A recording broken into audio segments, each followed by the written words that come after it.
அன்பு வணக்கம். ஒரு சூப்பரான கதையை பார்க்கலாங்க. இப்போ நம்ம வாழ்க்கையில் பார்த்தீங்கன்னா, ஒரு வேலை செய்வோம், ஒரு பிஸ்னஸ் செய்வோம், இல்லை உறவு முறையில், இல்லை ஃப்ரெண்ட்ஸ் சர்க்கிளில், இல்லை சமுதாயத்தில் பார்த்தீங்கன்னா, ஏதாவது நம்மளை பற்றி ஒரு கிரிட்டிசைஸ் அப்படின்னு சொல்லுவாங்க. ஒரு வதந்திகள், ஒரு தவறான சொல், நம்மளை நோக்கி விமர்சனங்கள் வந்துக்கிட்டு தான் இருக்கும். ஸோ இந்த மாதிரி சூழ்நிலையை நம்ம எப்படி ஜெயிச்சு அதிலேருந்து வெளியில் வரணும்? ஏன்னா இதனால் ரொம்ப கவலைப்படுறோம். ஐயோ, இவன் என்ன இப்படி சொல்லிட்டான், அவன் என்ன இப்படி சொல்லிட்டான் அப்படின்னு சொல்லிட்டு நம்ம நெகட்டிவாக இருக்கோம். ஸோ இதிலேருந்து எப்படி தாராளமாக வெளியில் வரலாம் அப்படிங்கிற ஒரு உணர்த்துகிற கதை. இந்த கதையை உங்கள் வாழ்க்கையோடு கொஞ்சம் பொருத்தி பாருங்கள். ஒரு உண்மைத்தன்மை வரும்.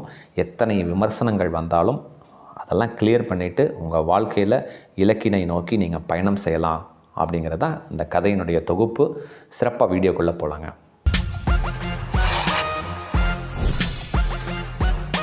ஒரு ராஜா அந்த நாட்டு மக்களுக்கு ஒவ்வொருத்தருக்கும் என்ன தேவைகள் அப்படின்ட்டு புரிஞ்சு, ஒவ்வொரு நாட்டு மக்களும் சந்தோஷமாக, மகிழ்ச்சியாக, இன்பமாக, நலமாக, சூப்பராக இருக்கணும்னு சொல்லிட்டு அந்த ஊர் மக்களுக்கு தேவையான அடிப்படை வசதிகளான நீர், அப்புறம் ஏரிகள், குளங்கள், கல்வி வசதி, வேலை வாய்ப்புகள், தொழில் செய்கிறதுக்கு உண்டான வாய்ப்புகள், மருத்துவமனை வசதிகள் அப்படின்னு சொல்லிட்டு அதேமாதிரி வரிச்சுமைகள்லாம் ரொம்ப குறைவாக எல்லாமே செயல்படுத்தி கொடுத்துட்ருக்கார்.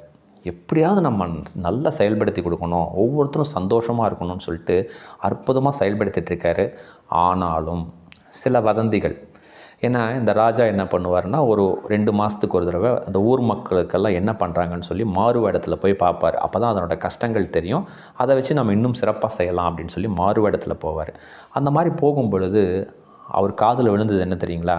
அவரோட அமைச்சர்கள் உட்பட, அவங்க அரசபையில் இருக்கிற காவலர்கள் ப்ளஸ் மக்கள் எல்லாருமே காதுபட இவர் என்ன கேட்டார்னா, பலவிதமான அவமானங்கள், ஒரு ஏளனமான பேச்சு, ஒரு வதந்திகள் நிறைய அவர் காதில் வந்துக்கிட்டே இருந்தது. என்ன சொல்லுவாங்கன்னா, இல்லை இவர் சரியாக நிர்வாகம் பண்ணல, இவர் என்னப்பா ராஜா, இவங்க அப்பா இவங்க தாத்தாலாம் நிறைய கஜானாவில் பணம் நிறையா சம்பாரிச்சிட்டாரு, அதை வச்சு மக்களுக்கு நல்லது செய்யார், இவர் என்ன பெருசாக நாட்டை டெவலப் பண்ணி இவர் பண்ணிகிட்ருக்காரு, இவருக்கு பணத்திமிரு, இவருக்கெல்லாம் நிர்வாகம் பண்ண தெரியல அப்படின்னு சொல்லி பலவிதமான வதந்திகள் வந்துக்கிட்டே இருந்தது. இவனுக்கு ரொம்ப கவலை ராஜாவுக்கு. என்னடா, நம்ம ஒவ்வொன்றும் இந்த நாட்டு மக்களுக்காக நம்ம நல்லது செய்யணும் அப்படின்னு சொல்லி தானே நம்ம பண்ணிகிட்ருக்கோம், ஏன் நாட்டு மக்கள் இந்த மாதிரிலாம் பேசுகிறாங்க, எனக்கு ஒன்றுமே புரியலேன்னு சொல்லிட்டு ரொம்ப ஒரு வருத்தத்தில், ஒரு வேதனையில், அந்த வதந்திகளில் இப்படி வருதே, ஒரு இளனங்கள் இப்படி ஆகுதே, பல அவமானங்கள் ஏற்படுதுன்னு சொல்லிட்டு தூங்குறதே இல்லை. இந்த மாதிரி இருக்கிறப்போ அந்த கிராமத்துக்கு ஒரு துறவி வரார். ஊர் மக்கள்லாம் அவரை போய் பார்க்குறாங்க. தன்னோட குறைகள்லாம் சொல்லி அதுக்கு என்ன விமோச்சனமோ அவர் சொல்கிறாரு. அதை வச்சு எல்லாம் நடந்துகிட்டு இருந்தது. இவருக்கு ஒரு யோசனை, சரி நம்மளும் அந்த துறவியை பார்த்தா என்ன, நம்ம பிரச்சனைக்கும் ஒரு சொல்யூஷன் கிடைக்குமே அப்படின்னு சொல்லிட்டு சில மந்திரிகள், சில படைத்தளபதிகள்லாம் கூப்பிட்டுட்டு அந்த துறவிக்கு விலை உயர்ந்த பொருட்கள் எல்லாம் வச்சு ஒரு தட்டில் வச்சு கொண்டு போகிறார். துறவியை போய் பார்க்குறார். ஐயா, எனக்கு ஒரு தீர்வு வேணும், உங்களை பார்க்க வந்திருக்கேன் அப்படின்னு சொல்லிட்டு, இந்த தட்சணையை வாங்கிக்கிங்க, எங்கள் ஊருக்கு வந்திருக்கீங்க அப்படின்னோடனே துறவி சொல்கிறாரு, ஐயா எனக்கு இது எதுவுமே தேவையில்லை, இந்த விலை உயர்ந்த பொருட்களை நான் வச்சு நான் என்ன செய்ய போகிறேன், எனக்கு இதெல்லாம் ஒன்றுமே தேவையில்லையா, நான் நலமாக இருக்கேன், உங்களோட சந்தோஷம், நீங்கள் நாட்டு மக்களை நலமாக பார்த்துக்கிறீங்க, ரொம்ப ரொம்ப சந்தோஷம், உங்களுக்கு என்ன சந்தேகம் கேளுங்க அப்படிங்கிறாரு. அப்போ நடந்த சம்பவங்களை அவர் சொல்கிறார். ஐயா, இந்த நாட்டு மக்களுக்காக ஒவ்வொரு நொடியும் நல்லது செய்யணுன்னு தான் நான் செஞ்சிட்ருக்கேன். இருந்தாலும் பலவிதமான அவமானங்கள், வதந்திகள், காதுபடவே பேசுகிறாங்க, இவன் சரியாக நிர்வாகம் பண்ணல, பணத்திமிரில் இருக்கான், தாத்தா சம்பாரித்து வச்ச சொத்து, கஜானா அதனால தான் பணம் நிறையா இருக்குது அப்படின்னு சொல்கிறாங்க. எனக்கு ரொம்ப கஷ்டமாக இருக்குது, என்னால் தூங்கவே முடியல, என்ன செய்கிறதுனே தெரியலைங்கய்யா, கொஞ்சம் விமோச்சனம் கொடுங்க அப்படின்னோடனே அந்த துறவி சொல்கிறார். சரி கொஞ்ச நேரம் இருங்கன்னு சொல்லிவிட்டு ஒரு ரூமுக்கு போயிட்டு வந்து ஒரு காஞ்ச குச்சி, ஒரு 5 அடி உயரத்தில் இருக்கிற குச்சி எடுத்துகிட்டு வந்து அவர்கிட்ட கொடுக்குறார் ராஜா கிட்ட. இங்கே பாருங்கள் ராஜா, 100% உங்களுக்கு நான் தீர்வு சொல்கிறேன், ஆனால் நான் சொல்கிற வேலையை நீங்கள் செய்யணும் அப்படின்னோடனே ராஜா யோசனை பண்ணுறாரு. எப்படி இருந்தாலும் இதுக்கு எனக்கு தீர்வு வந்ததுன்னா நான் நிம்மதியாக தூங்கலாம், 100% நீங்கள் என்ன வேணால் சொல்லுங்கள் துறவியாரே, நான் அதை செயல்படுத்துகிறேன்னு அந்த குச்சியை கையில் கொடுக்குறாரு. இந்த குச்சியை என்ன செய்வீங்களோ தெரியாது, இதிலிருந்து பூக்கள் நிறையா வரணும், அந்த பூக்கள் எல்லாம் பிச்சு எடுத்துக்கிட்டு என்னை வந்து பாருங்கள் அப்படின்னு சொல்லி அந்த ராஜாவை அனுப்பிடுறார். ராஜா போகிறாரு. அரண்மனைக்கு போனோன்னா தோட்டத்தில் ஒரு இடம் தேர்ந்தெடுக்கிறாரு. அந்த இடத்துல இந்த குச்சியை நட்டு வைக்கிறாரு. குச்சியை நட்டு வச்சு தினமும் அதுக்கு தண்ணி ஊற்றுறாரு, உரம் போடுறாரு, அதற்கு உண்டான சூழ்நிலையெல்லாம் க்ரியேட் பண்ணிகிட்ருக்காரு. இதெல்லாம் செய்கிறத பார்த்து அங்கே இருக்கிற காவலாளிகள், மந்திரி சபையில் இருக்கிறவங்க எல்லாருமே கிண்டல் பண்ணுறாங்க. என்னடா அவன் கோமாளியாக இருக்கிறான், பைத்தியக்காரனாக இருக்கான், ஒரு முட்டாளாக இருக்கிறான், கொஞ்சம் கூட பொறுப்பே இல்லை இந்த ராஜாவுக்கு அப்படின்னு சொல்லி பல விதமான மறுபடியும் வதந்திகள், ஒரு வார்த்தைகள் இவர் காதுக்கு வருது. இருந்தாலும் இவர் என்ன சொல்லிட்டாரு மனசுக்குள்ளே, இல்லை இல்லை, நமக்கு இந்த துறவி நமக்கு ஒரு விமோச்சனம் கொடுப்பாரு, இந்த வதந்திகளுக்கெல்லாம் முற்றுப்புள்ளி வைக்கிற அளவுக்கு சொல்யூஷன் சொல்கிறேன்னு சொல்லியிருக்காரு.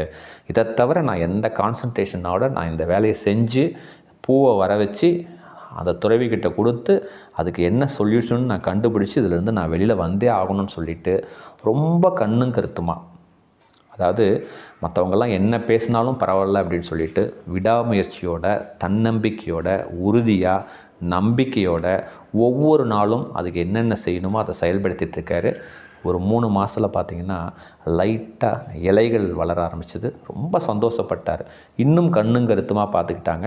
அப்பவும் பார்த்திங்கன்னா கூட இருந்தவங்கெல்லாம் காது படவே, அது இவன் முட்டாள், கோமாளித்தனமாக பண்ணிகிட்ருக்கான், ஏதோ துறவி கொடுத்துட்டாருன்னு இவன் பாட்டுக்கு தண்ணி ஊற்றிட்டு இந்த வேலையை பார்த்துட்ருக்கான் அப்படின்னு சொல்லி மற்றவர்கள் அந்த வார்த்தைகள், வதந்திகள், விமர்சனங்கள் வந்துக்கிட்டு தான் இருந்தது. ஆனால் இவரோட குறிக்கோள் என்னுடைய இலக்கு அதில் பூ வரணும் அப்படின்னு சொல்லிட்டு கண்ணும் கருத்துமாக பார்த்துட்டு இருந்தார். அடுத்த 3 மாதத்தில் சில மொட்டுக்கள் வந்தது.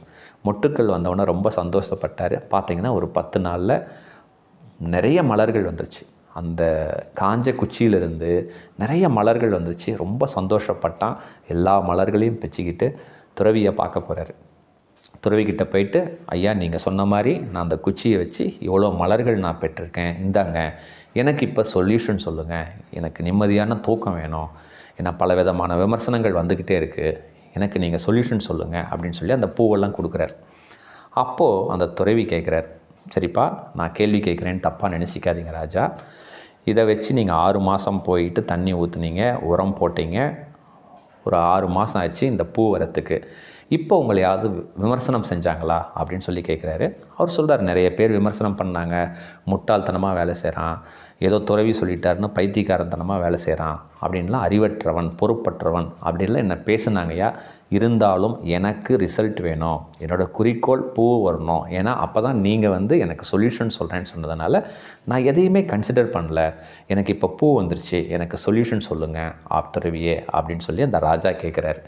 அப்போ தான் அவர் சொல்கிறார், இங்கே பாருப்பா, நீ எப்போ ஒரு வேலை செய்யும் பொழுது அந்த உங்களோட இலக்கு பூ வரணும்னு சொல்லிட்டு கான்சன்ட்ரேஷனோட, உறுதியாக, நம்பிக்கையாக, தன்னம்பிக்கையோடு நீ செயல்பட்டையோ அப்போது இந்த பூ வந்துருச்சு. அப்போது இப்போவும் பலவிதமான ஒரு மனக்கசப்புகளான நிகழ்வுகள், வதந்திகள், விமர்சனங்கள் வந்தது, கொஞ்சம் கூட நீ எடுத்துக்கல, அதை நீ ஹோல்டு பண்ணியிருந்தீங்கன்னா உன்னோட இலக்கான பூவை நீ அடைஞ்சிருக்க மாட்ட, நான் சொல்கிறது புரியுதா அப்படின்னு சொல்லி கேட்குறாரு. அப்போ தான் அந்த ராஜாவுக்கு புரியுது. அப்போது இன்னும் அவர் அந்த துறவி சொல்கிறாரு, நம்ம வாழ்க்கையில் ஒரு இலக்கை நம்ம அடையணும்னு சொன்னிங்கன்னா 4 பேர் பேசிக்கிட்டு தான் இருப்பான், அது நம்ம கூட இருக்கிறவனாக இருக்கலாம், சமுதாயத்தில் இருக்கலாம், வெளியில் இருக்கலாம், கொஞ்சம் கூட நீங்கள் அதை கண்டுக்காதீங்க. உங்களோட உங்களோட இலக்கு அந்த நாட்டு மக்களுக்கு நல்லது செய்யணும், ஒவ்வொரு நிமிஷமும் அவங்க சந்தோஷமாக இருக்கணும், என்னால் என்ன செய்ய முடியும் அப்படின்ட்டு அந்த வருத்தங்கள், அந்த விமர்சனங்கள், அந்த துக்கங்கள், ப்ளஸ் நம்மளை கேலி பண்ணுறது, இப்படி முட்டாள்னு சொல்கிறாங்க, ராஜா சம்பாதிச்சது இல்லை, இதெல்லாம் தாத்தா சம்பாதிச்சது அப்படின்னு சொல்லி எந்த விதமான வதந்திகள், அவமானங்கள் வந்தாலும் அதை ஹோல்டு பண்ணாமல் நீங்கள் கான்சன்ட்ரேஷனோட உங்களோட இலக்கு என்னன்னு சொல்லி நீங்கள் போனீங்கன்னா ஒரு சில காலகட்டங்களில் அந்த அவமானங்கள், அந்த வருத்தங்கள் எல்லாமே பார்த்திங்கன்னா வாழ்த்துக்கெல்லாம் மாறும். இவ்வளோ தாங்க என் கான்செப்ட்டு, நீங்கள் சிறப்பாக செயல்படுத்துங்க ராஜா அப்படின்னு சொல்லி அனுப்பி வைக்கிறார். கதை முடிஞ்சதுங்க. இந்த கதையிலேருந்து நம்ம என்ன புரிஞ்சுக்கணுங்க, 100% கொஞ்சம் வாழ்க்கையோடு பொருத்தி பாருங்கள்.